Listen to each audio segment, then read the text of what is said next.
Welcome to our sixth and final in a series of debates for the upcoming Anchorage Assembly races. I'm Jeff Landfield, host of the Alaska Landmine. Only two incumbents are seeking re-election, Assembly members Daniel Voland and Cameron Perez-Verdilla. District 4 is an open seat. Assemblymember Meg Zolotel is not seeking re-election. This is the Midtown seat. Two candidates are running for the seat, Erin Baldwin Day and Don Smith. Don Smith did not respond to our invitation, nor has he filed any campaign finance reports. Ballots for the 6 Anchorage Assembly races, 2 school board races, and bond propositions went out in the mail this week, and they are due back by April 1st. Before we start the debate, I want to thank our sponsors, GCI, the Sumner Company, the Mat-Su Valley's premier home builder, legislative consultants, lobbyists Wendy Chamberlain and Heather Brakes, the IBW Local 1547, and Alaskans for Sustainable Budgets. That's Brad Keithley. Erin, I'm going to give you a chance to do an opening statement, but it's more podcasty here, so you can just tell me why are you running for the Assembly? Sure. Yeah, I'd love to. First of all, thanks for the invitation. I really appreciate that. I'm running for Assembly for a variety of reasons, not the least of which is I would love to see Anchorage be a city that really works for working people. I grew up in Midtown. I'm a Midtown kid born and raised. I went to Rogers Park and then Wendler and then East Anchorage High School where I graduated. And I was a child of working parents. And I recognize that the Anchorage of today is not the Anchorage of the early 80s and 90s. And the opportunities that existed for my parents and then also for me and my family when we moved back here in 2009 are getting further and further out of reach for working people in our town. We're seeing a ton of out-migration. We're seeing people leave Anchorage either for out of state or to the Valley because Anchorage is a difficult place to find affordable housing, certainly attainable housing for workers. And I think that there are some issues that we need to address if we are going to thrive into the future. And it felt like now is the right time for me to use my professional experience and my skills and to bring that to bear on some of the challenges that our city's facing. Well, you mentioned housing, and maybe we'll start there. You know, Right. The average price of a home in Anchorage is over $500,000. It's over $100,000 more than the Valley. Mm-hmm. The vacancy rates are very low. The average rent's $1,400. And the wages haven't gone up from 10 or 20 years ago. Mm-hmm. They aren't anywhere near pacing with the cost of a home or the cost of a rent. Yeah. There's been the mayor wants to do this 10,000 homes in 10 years, and last year we did 250. Yeah. There's been pushes on by some in the Assembly to do reclassify zoning mm-hmm. or streamline permitting or mm-hmm. building codes, but mm-hmm. those all kind of seem to get stalled out by the NIMBY crowd who shows up and they're very upset about no changes. Yeah. So how do we fix the housing problem, the affordability of buying a house or renting a house when you have people just seem to be dead set against any kind of new or different zoning or building? That's a great question. So I think that there is a mechanism by which some of those land use issues could be addressed by the Assembly in a way that doesn't necessarily, inflame the entire community. And one of those is to actually track back to the 2040 land use plan, which a lot of folks who are really invested in land use issues know about. Some of them helped to write it. And in that land use plan, we actually have provisions that say that there are certain parts of our town where additional density, more walkability, more mixed use development, commercial alongside residential, ought to be possible. The problem is our zoning doesn't currently allow for that to actually happen. And so one of the things I would love to see, I'd love to put forward is the actual implementation of what's called transit supportive development corridors. Now, our land use plan talks about that, and it's something that our city agreed upon whenever the land use plan was written, but we've never actually taken the step to implement that in our zoning code. So that is a move that I think would have broad-based support because it does say, density ought to go in the spaces where transit is available, where infrastructure is already available. And I think that would do a lot to allay some of the concerns or the fears of as you put it, the NIMBY crowd. Well, we saw it with Holton Hills from Girdwood. They showed up kind of en masse, and in many cases were misrepresented to the community councils what that project was about in Holton Hills and Girdwood. And then there's when members Voland, Zolotel, and then Cross tried to do a zoning thing, especially from South Anchorage. Mm-hmm. And what I hear from a lot of the builders is it's after a threeplex, when you want to do a fourplex or more, it gets really, really difficult. Yeah. It's almost impossible to build it. Yeah. In much of the city. So, single family home, duplex, triplex, but to get prices down, we're going to have to do bigger, more denser homes. And you mentioned the exodus. People are going to the Valley, people are leaving state. Mm-hmm. that's one part, but the second part is attracting people. Yes. Remote workers, people in tech and IT who might want to come here and be very close to the outdoors. You can drive 30 minutes and have world-class hiking and mountaineering and kayaking and all these things that people kind of spend their whole lives to maybe see once. Right. But we have to have houses for people to live in to come to Anchorage. Yeah, correct. Yeah. Building 10,000 homes in 10 years, I like to actually think of it as 10,000 units in 10 years because 10,000 single-family homes is not feasible. It's not feasible given the available land. It's really not feasible given, as you mentioned earlier, the permitting process in Anchorage, which is another challenge, it's another hurdle for developers to clear. Yeah, I think that there are some work to be done in the permitting process, and I would love to see us move to a place where we actually have some guaranteed timelines for permitting for projects. And I also think there's a kind of an interesting wrinkle when it comes to infrastructure and who shoulders the cost of infrastructure upgrades.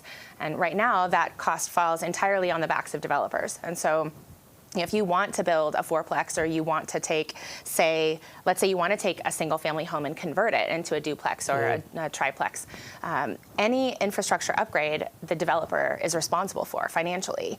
And that includes water, sewer, utilities, all of those things, sidewalks, street improvements, all of that the developer has to shoulder. Why do you think, and I just bought some property, a friend and I, a year and a half ago in the Valley, and we put in a driveway permit, and I was kind of nervous because I've heard stories here where people put in a permit and they say you have to upgrade the entire road or spend hundreds of thousands of dollars. And I was a little bit, how's this work? And we put the permit in, it was $200. It was in the Metsu Borough. 8 days later, the inspector calls me. He says, I'm at your property, it looks good, no culvert, approved. Right. So why do you think it's just so streamlined and simple? I know there's less people in the Valley, but people are moving out to the Valley. Less people, and really the bulk of, if you look at the bulk of housing development, that's where it's happening. Half the houses last year were built in the state in the Matsu Valley. And there we are. There's definitely a difference in zoning. There's a difference in code. There's a difference in complexity of code. So we have in Anchorage zoning codes something called Title 21, which is I've heard. That's my friend who wanted to get the driveway. They said, sure. Title 21, sure. you have to upgrade the entire road up on the hillside, and it took him a year to fight that. Right. And the other person who had the house 2 lots down had built the house 2 years ago. No one told him to upgrade. They said, "Oh well, we missed that." Yes. Yeah, there were some parts of Title 21 that did not actually get implemented until January of this year. And then the Assembly has just made a move to put a moratorium on some of those design standards for exactly the reasons that you've just outlined. Because when Title 21 was rewritten, there were a lot of folks who were looking at the construction from the 80s and these boxy homes, and they were saying, well, that's really ugly. We don't want that kind of development. We don't want the boxy rectangle sixplex construction happening in Anchorage anymore. And so we're going to write the design standards in such a way that we're kind of micromanage the appearance of some of these structures. And that micromanagement it's inhibitive. It doesn't allow for or really encourage growth. It just stacks on more cost ultimately to the developer. I'm not saying we should have ugly housing, but with the housing shortage we currently have, I think some housing is better than none housing. Which makes it more expensive to sell and then to rent. So it all ultimately somebody pays. Exactly. I want to ask about homelessness. I mean, I live in Midtown. I'm in your district. But the homelessness issue has grown over the years. It's probably the worst in Midtown or downtown. Yes. Midtown is really bad. There's camps all over, Campbell Creek Track, Westchester, that's kind of downtown, it's in the border. But we see it more visible. We see these camps where there's stolen bike parts and tools, and there's more permanent structures. There's Supreme Court ruling from last summer, Grants Pass, overturned that old decision from the Ninth Circuit about being able to abate and provide shelter. Why do you think this problem has gotten so bad, and how do we fix this so people aren't scared to go on the trails or use the parks? Yeah, that's the thing I hear about the most. People are upset they can't take their kids on the trails or go to the park, especially at Davis Park and Mountain View. That park is almost unused now. Yes. I don't think I'm saying anything revelatory when I say that homelessness is a public health crisis. It is a public safety crisis. It is a humanitarian crisis. It is all of those things. And in the conversations I've been involved with, it really feels like folks want to highlight one of those three factors to the exclusion of the others. And I really think that when we talk about homelessness, we have to talk about all three. As far as the public safety goes, and well, I'll back up to the first part of your question: why is this happening, or why is this accelerating? And I think we just addressed it. I mean, people are losing their housing. People are moving into homelessness for the first time now faster than we are rehousing people. And so, there's an upstream problem. There's a prevention problem. Like we have to do something to staunch the flow of people who are entering homelessness to begin with. Because, if we didn't have more flow into homelessness, then I think we'd have a much better shot of actually resolving what's currently happening on the ground. Do you think, to me, it seems like, I'm all for offering mental health services, rehabilitation services, housing. I think we should be offering all those things, and Sure. to some degree we are. We could be doing better. Mm-hmm. But where I think the problem lies is the people, and I talk to a lot of these people. I've been to a lot of these camps over the years, and they've openly admit they don't want shelter, they don't want housing, they like being outside, maybe they're addicted to it, maybe they're mentally ill, maybe they're just out there because it's comfortable in the summertime. And it just seems like the frustration from a lot of people is we don't deal with that part of it. Sure. We just say, well, okay, if you're going to be outside, nothing we can do. Yeah, well, I think when you look at the numbers and when you look at the data, as of right now, there are only about 370, 380 people who are actually unsheltered and living outside. And then there's a whole cadre more that are in some kind of substandard housing. They're living in cars. I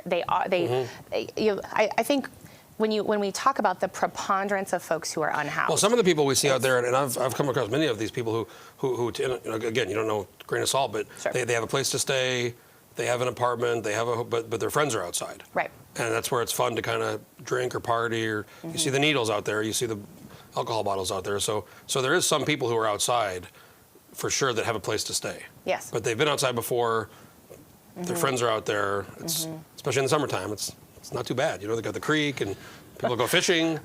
Right. Well, but I also think that when you're unsheltered, right, when you're living in a place that is unstable, or in a scenario that's unstable, it's really difficult to envision that something else might be better. It's really hard to make any kind of substantive change in your life. And well, it's also hard to just think about to get the first months, last months, if you're on your own. That's $4,000 or $5,000 easily. So if you have no money, right, that might as well be $4 million. Exactly. So I agree that we should be helping the folks that want the help. Sure. But it just seems like the folks that don't want the help, what do we do with those people? Yeah, I don't have a great answer to that. And I think my focus is on the majority of the folks who do want the help. Right? I absolutely believe that there are a subsection of folks who would rather stay outside, they would rather be unsheltered. And I think we could have a conversation down the road, or maybe even not so far down the road, about what does it look like to say, okay, if you'd like to live unsheltered, that's your right as a citizen. You can choose not to participate in society. However, these are the parameters that we are going to put around you making these choices, because there are other options that have been made available to you and you've outright rejected. Right now, we can't say that because we haven't gone past, sort of the shelter Band-Aid to be able to really say, no, we've actually offered folks an opportunity to be housed in community, which I think is part of what you're pointing to. People who have shelter opt out of it to go back to where their friends and their people are. Well, you're out, especially for the folks that have been outside for a long time. I mean, part of me understands that's what you know. Right. That's where your friends are. I mean, if you go to a place where you're by yourself. Yeah, you're warehoused in four walls. Maybe don't quite have a job yet, or trying to reintegrate into society. Yeah, sure. It could be very difficult. So I'm a big proponent of if we have housing available, that is a real solution. But right now we don't. And right now all of the shelters are full. Transitional housing is full. The wait list to move from transitional housing, which is still considered being unhoused because you don't have a permanent address, into something that is permanent, that's months on the order of years now to be able to actually move into housing because we don't have enough stock. So somewhat related to this problem, the fire danger that's coming for the summer. We've had a very low snowfall winter. In 2019, there was a fire in Elmore, which was started in kind of one of these homeless camps. If it's a dry summer, the Wildland Division's already kind of warning about this. How worried are you about some kind of fire? situation this summer in Anchorage. We have a lot of dead spruce trees, especially on the hillside in East Anchorage and Eagle River. Yep. And Midtown's probably a little better off, but there's areas of Midtown where there's a lot of trees among homes. Yep. Campbell Creek, the Greenbelt. I'm really concerned about fire, and I kudos to Anchorage Fire Department for staffing up when it comes to wildland fire safety and prevention. I was really grateful to hear that they've already started hiring up for that and are going to be doing work, especially on the hillside, to do brush clearing and things of that nature.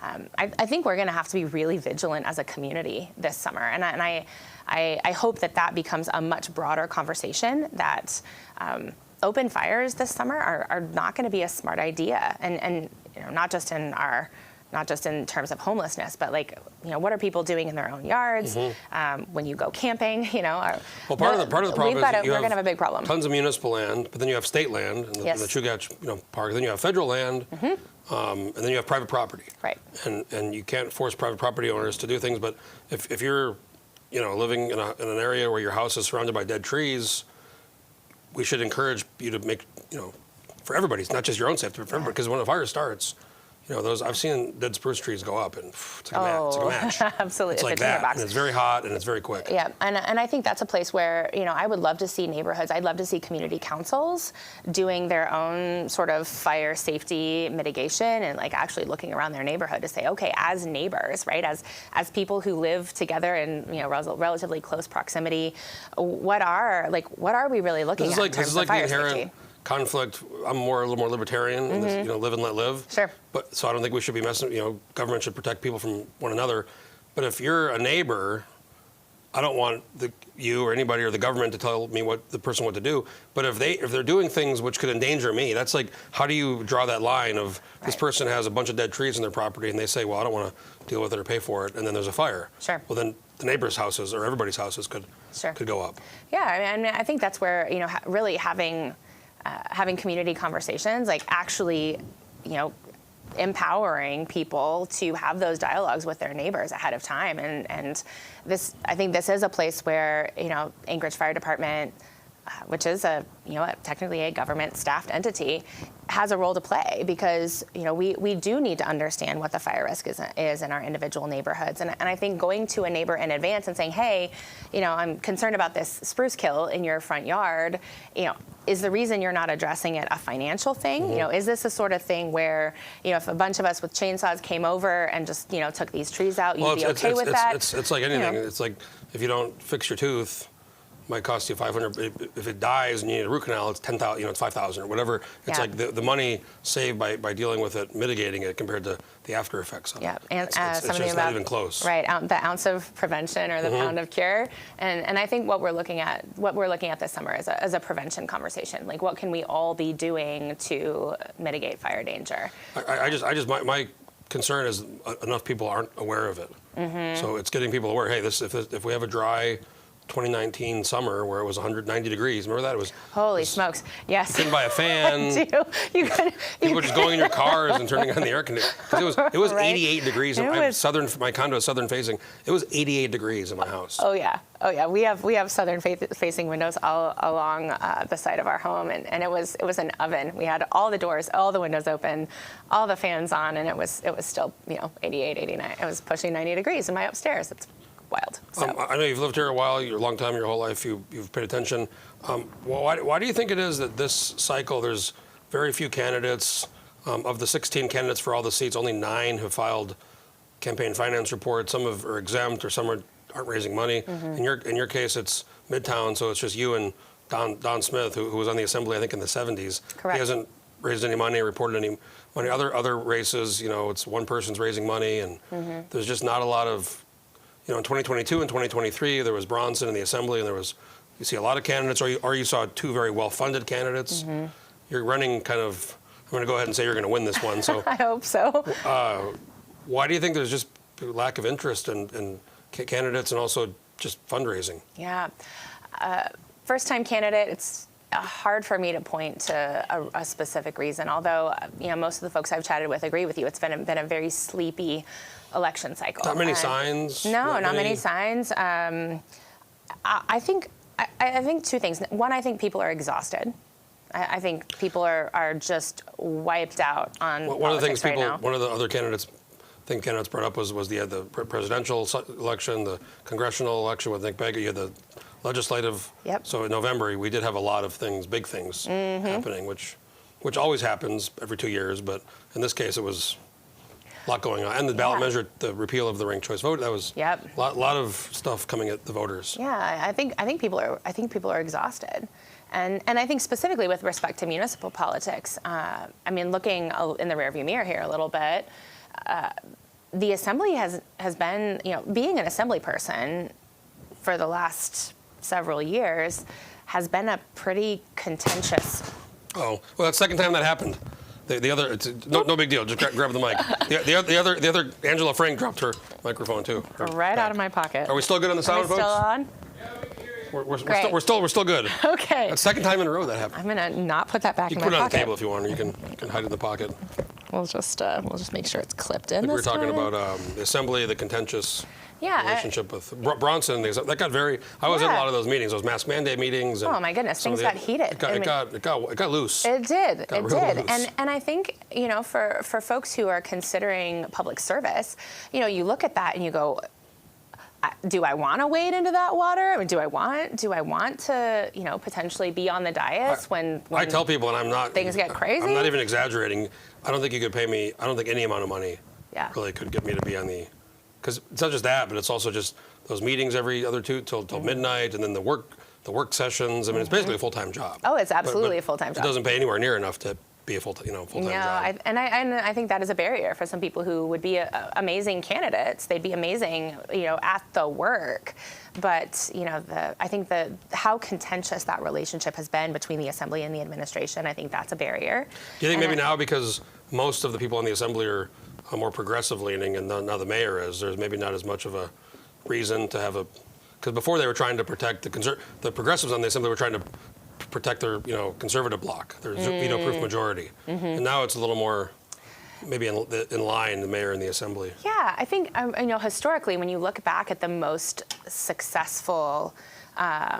The times in Anchorage when we've had the most success in terms of really moving the ball down the field in our city policy, it has been the times when the mayor and the assembly have not necessarily been ideologically aligned, but at minimum they've been willing to work with each other. And so, thinking back to Tony Knowles, Rick Mystrom, they were extraordinarily effective mayors in large part because they had a very positive working relationship with the assembly. That's not to say that everybody on the assembly always agreed with the mayor and vice versa, but there was a healthy working relationship there. And I'm hopeful that is what's emerging right now with the LaFrance administration and the sitting assembly. And I'm really hopeful that positive working relationship continues, because I think that collaboration is what really gets things done and starts to move the needle for folks.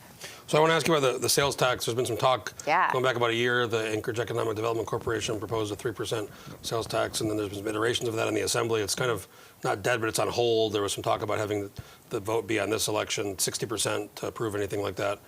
That might happen down the road, but there's been one version is kind of 2% of the 3%, 2% to offset property tax, which is very high. We have some of the highest property tax, way higher than the national average. And then 1% to some projects, but there's some other ideas. I guess generally, we have the tourists in the summer we don't get money out of. People come from the Matsu Valley. Are you supportive or not of some kind of sales tax? I mean, yeah, I think I'm generally supportive of new forms of revenue coming into our city. And I think that a sales tax is one way to get that done. I have some issues with the way that so there is now one single S version of the Project Anchorage proposal, which incidentally the Assembly is going to be talking about at the meeting tomorrow night, and there will be an opportunity for more public testimony on that item tomorrow evening. But I have an issue with that 2% allocation to property tax offset, and I'll tell you why. So that offset has been discussed as though it is a resident property tax exemption. Yeah, it's commercial too. It is an across-the-board exemption on property taxes. And if you look at who actually pays property taxes in the municipality, 41% of our property taxes are paid by resident owners, and the rest is paid by corporate and out-of-state landholders. So when you talk about that, that 2% for property tax, almost 2/3 of that is going to leave the state or is not going to be, directly reinvested into Anchorage. Something around $72 million of that property tax offset is not going to resident owners. It's going elsewhere. I don't think What that's about just doing a residential offset? So we could do that, except at this moment, state statute does not allow that level of specificity to municipalities. Representative Andrew Gray currently has a bill before the legislature that would, in fact, allow municipalities to tailor a property tax offset and say resident owner-occupied homes are eligible for this property tax offset. But that hasn't passed yet. And so at this point, really that 2% blanket property tax offset is our only choice. Now, if I could wave a magic wand, I would love to see the Assembly take a beat and maybe wait to see what happens with that legislation at the state level so that we could get very specific with that property tax offset. Because if that passes at the state level, if that ability of the municipality to say resident owner occupied property tax is what we're going to deal with, then that 3% sales tax suddenly gets freed up to do a whole lot more. Because even if we said 0.5%, half of a percent is going to go to property tax offset, that would still be a larger chunk than what we've currently allocated. Well, I think one thing we should all be just cognizant of is the state is facing a big deficit of $500 million. Could go up. There's no desire to. Maybe some oil tax stuff that's being talked about, but there seems to be no desire to really raise revenues. I don't think we're going to be getting a lot of federal money for what's going on. And, we look at our city and we only have so many ways to pay for things. Exactly. And I'm on my condo board. I've been on the condo board for 10 years, and we've had to, in the last 3 years, we've had to raise our dues. We tried to get around it, but our maintenance costs have gone up, our snow plowing, our lawn care, our insurance costs, our painting, everything. And we have to do these things. Right. And we're trying to be as studious as we can. So we've gone from $275 to $3. We've gone up to $25 a year. Don't want to, but when you're honest with people, sure, they get it. Right. We're laying it out. We have to do these things, and I think we all want the roads plowed. We all want the roads plowed. I think we want the sidewalks cleared. We'd all like public safety to be police fully and fire, staffed. I mean, right now both police and fire aren't running at full capacity.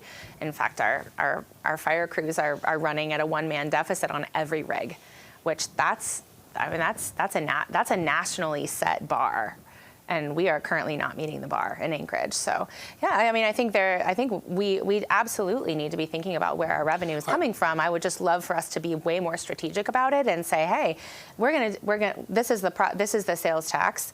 And here's exactly how that sales tax is going to be allocated and prioritized. And this current bill doesn't do that. I always go back to we'll talk about the snow plowing in a second, but last year when the plowing was just abysmally bad, the airport raised wages 30% because the airport cannot shut down. Right. One day of the air, I mean, think about the aircraft, the cargo, all the revenue. So they said, look, we aren't paying enough to have the drivers we need to recruit them to not work in the private sector. So they raised wages 30%. We saw that in the state level, too, with the dispatchers. Yep. They did a 30% because it was a matter of retaining and recruiting because there's other jobs out there. That's right. And we see in the state level huge vacancy rates, 25, 35% in some departments. So I don't think it's like you don't need a rocket science degree to understand you have to pay people a fair wage to get them to, especially if there's other jobs out there they could get where they could make that good wage. Precisely, yeah. That was more of a statement on my part. But, totally agree. I'm on board. So going to the snow plowing, it's been a really low snow year, which is great. Yes. We've saved money. And I'm a little personally sad about that. If you're a skier, if you're out, into that, then it's not great. But it has kind of freed us up from having the problems we had with the school closures and business closures. There's been some new equipment purchase, or they're talking about buying some new equipment. There's a naming contest, which, trust me, that's going to end badly. Whenever you do that, every time, 100% of the time, some really. Have you submitted your I have not suggestions? yet, but I'm thinking about. I got some ideas. I'll be submitting. But do you think? Why do you think it was so bad the last couple? I mean, it was really bad. It was just unacceptably bad. Yeah. For the city for 2 years in a row. So I think that this touches on something you said earlier, which was the difference in municipal versus state-maintained roads. And we have a combination here in Anchorage. Oh yeah, I mean C Street, Diamond, Seward, state. But then a lot of people don't know the difference. They're just mad that Right. nothing's plowed and they can't get out of their driveway. Right, and I think there were some logistical issues, that contributed to plowing being haphazard. I think there were some contracts that were issued with different entities that maybe weren't necessarily followed through on. So I have to say I was not paying attention to the nitty gritty behind the scenes of why the roads were not getting plowed. I was just one of those residents that was mad about it. But you've been here a long time. I mean, I moved here in 2004, and I just don't remember this even really being an issue until about 2015. That's when the price of oil crashed, and everything just started. And the city, I don't think, responded quickly enough to say, look, the state's not giving us money anymore. Right. What are we going to do about it? Right. And we've just seen these big snow. For a long time, it didn't snow a lot, so I think we were like, oh, okay, great. We're fine. We can have aging equipment. It's okay. We can. And then boom, we get, that one storm 2 years ago was 3 storms in a Holy week or smokes. 10 days. It was like 3 or 4. I mean, that one storm, it snowed like over a foot in one night. And then that's when it all started. Yes. Yeah, I think that we'll see how things go, right? I'm looking ahead to the coming year. I would like to believe that equipment upgrades, thinking more carefully about staffing and contracting and how that looks, that we will see an improvement in coordination of how that unfolds in a future snow year. Yeah, I think we got off the hook. We got off easy. Oh, no, I mean, this year. someone took a picture a few months ago, and they said, look at the great job Suzanne LaFrance is doing. And I just said, oh, my God, there's no snow. Well, she's doing a great job. Time will tell. There's no snow. Right, exactly. You mentioned we can't compare apples to apples quite yet. No. I mean, whether you like or hate Dave Brownson, man, that guy went through it. Yeah. He got a lot of snow. Yeah. Right before the election. Yeah. There's been many instances in New York and Chicago over the years. There's an article I found where many mayors over the course of the last century lost their election because of snow plowing. Right. There was one famous, I forget the guy's name, but there was a big snowstorm, and he went to go to one of the areas they were plowing to kind of and his car got stuck. And it was like, that was the headline, and that was it. It's like, it's perfect. Right. It's just like the headline writes itself. Oh yeah, nightmare headline. Mayor gets stuck. No. Talking to fix snow plowing. It was in, like New York in the 70s. You mentioned public safety, and I want to ask, there's been some high-profile kind of police shootings this year and last year, and in many cases it was these people were firing at the police, shooting at the police, or they wouldn't drop the weapons.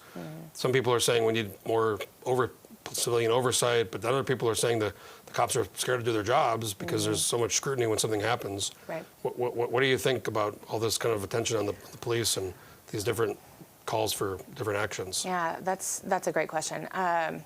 So this is definitely a scenario in which I think more than one thing can be true at a time. And I feel like that's an underappreciated reality, that, it can be true that the police are afraid to do their jobs, and it can also be true that there are folks that don't necessarily feel super safe in and around police officers, or in proximity to police officers. And I think that the shootings themselves and the fact that some of these have been very high profile have not necessarily contributed to public confidence in law enforcement. It's also contributed to police officers feeling like anything they do on the job is going to be scrutinized and come under a microscope when they're making, split-second decisions. And we see the recruitment challenges with the fire and the police as well. Yeah. The being able to recruit. We have less officers in cities our size nationally. Although I do want to say I think that might have more to do with how we are compensating. The pensions, yeah. Yeah. That's a big discussion in Juneau right now. It's a big discussion in Juneau, and I think that really that has maybe an even more significant impact on whether or not people are willing to stay in a profession. Is it possible for you to work on behalf of the public and then retire, reasonably Even well? Governor Dunleavy's public safety commissioner, Jim Cockrell, he's told the legislature before that what happens is these people come here, they get trained to be cops, they leave in 5 years. Correct. So he said that. Yep. This is the governor's commissioner, longtime trooper. Yep. So he said that more than once to some of the committee. I've heard him say it, and I go, wow. It's true. I was talking with the fire department last week, actually, and it costs about $250,000 to train a single firefighter. and they get trained here. They get top-notch, world-class training here in Anchorage, and within 5 to 8 years, they're gone to Washington, Oregon, Idaho, California, places where they actually have a pension. And it's a major draw for people. It's a draw out of Alaska. And, I think we've seen that with teachers. Now we're seeing it with fire and police. And it's something we've got to correct. People used to come here because it was a great place to have a career. We used to have, for a long time after the oil pipeline was built, we had high wages, we had good pensions, probably too generous, but in any case, there was a trade-off. It's cold, it's dark, it's far away, sure, but you can make a lot of money and you can have a good, pension. And we see folks now, a lot of them, tier 1, tier 2, retired. They're some of the NIMBY people we deal with. They got theirs, But right. It's hard to get people to move here. There's the wages have kind of equalized. Exactly. For other places where it's cheaper to live and where you're closer, the weather's better, and you're closer to other parts of the country if you have friends or family. Yeah. So I mean, I talk about this a lot. We have this population exodus of working age people with kids. Yep. We aren't building any really infrastructure. The schools aren't great. The results aren't going. We have an energy problem we can talk about in Cook Inlet with the gas and with importing gas, and the price of utilities are increasing already. And it's like, how do we come move here? It's hard to tell people to come move here when we have all these problems. Yeah, and I think that's that really gets back to the heart of why I'm interested in doing this job. Why I think that it's so important for us to be talking about housing, talking about infrastructure, talking about childcare. I mean, I think that is an underappreciated economic driver. When you have the state chamber, which is not a lefty group. I mean, they're talking about childcare. Absolutely. Because I have friends with kids that, I mean, it's almost as much as a mortgage. 100%. To have a kid taken care of per month. $1,400, $1,500 per kid per month on average. I mean, that's nuts. And we want folks to go back to work. We want, from my perspective, right? It's also about professional women having the opportunity to go back to the career that they may have left temporarily to have kids, and we're really hamstringing our workforce by not having abundant, affordable, high-quality childcare available in Anchorage. You cannot have a workforce if the children that we're hoping people are having, families that we want people to start, right? If those kids don't have a safe place to the worst part about it is we live in a place with so many resources. We should be like Dubai, but we've really statewide we've suffered from this resource curse where we've produced a lot of wealth over the years, and a lot of it's gone all over the place, and we result now with this problem with education and with housing and with energy and with infrastructure and with housing. And it's like this is the perfect storm of bad things that result in people leaving and people not coming here. Yeah, and fix that. I think that there are very real fixes to that, but we are going to have to think more carefully. In my estimation, we're going to have to think more carefully about where our revenue is coming from, and about how we're investing, and what are the other partners that we are bringing on board, particularly when it comes to workforce housing. And we like to believe that we're super independent, we're rugged Alaskans, we do it ourselves, but there's a lot of resource that we haven't tapped because we've been pretty myopic about what options we've explored for funding housing development, funding infrastructure development. And I'd love for us to start to think a little bit more broadly about what we're doing and how we're pulling dollars into the city to do those things. Okay, last question. Connect Arm Bridge Tunnel, yes or no? No. Oh, man. This is my thing. That was a quick no. It was a quick no. That was quicker than most people. Most people will think about it for a second. When I look at the spectrum of what we need to be working on, that would solve the housing problem pretty quickly because they can build in the valley. And it's right there. Boom. We'll open up units over here, more for sale, more for rent. I mean, this is just think about it.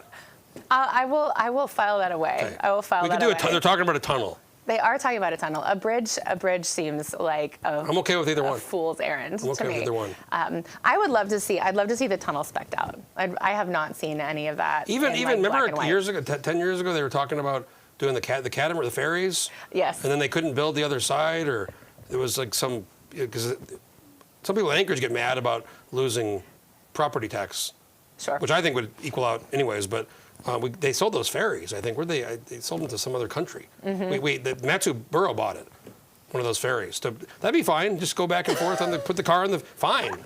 Let's do something. Let's do anything.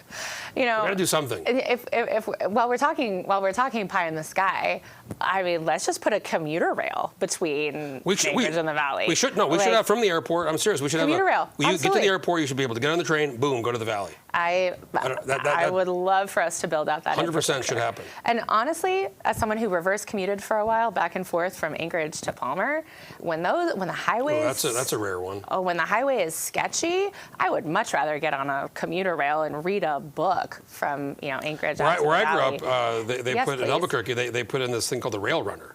It was way after I left, but it's between Albuquerque. It goes north to Santa Fe. It goes south to. Anyways, it's this kind of thing. And there's parking lots, and you get on, and it's popular. It's nice. Infrastructure, man.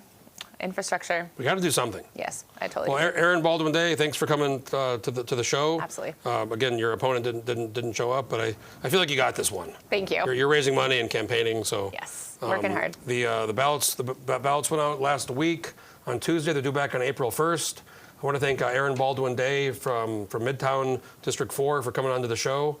And this is the final debate of the 6 races. So I want to thank you. You've been really fun to talk to. Great. I feel like we had a really good conversation. Yeah, same. So I want to thank you. I want to thank our sponsors again, GCI, the Sumner Company, Legislative Consultants, lobbyists Wendy Chamberlain and Heather Brakes, the IBW Local 1547, Alaskans for Sustainable Budgets. I want to thank our crew back there who's made the shows possible.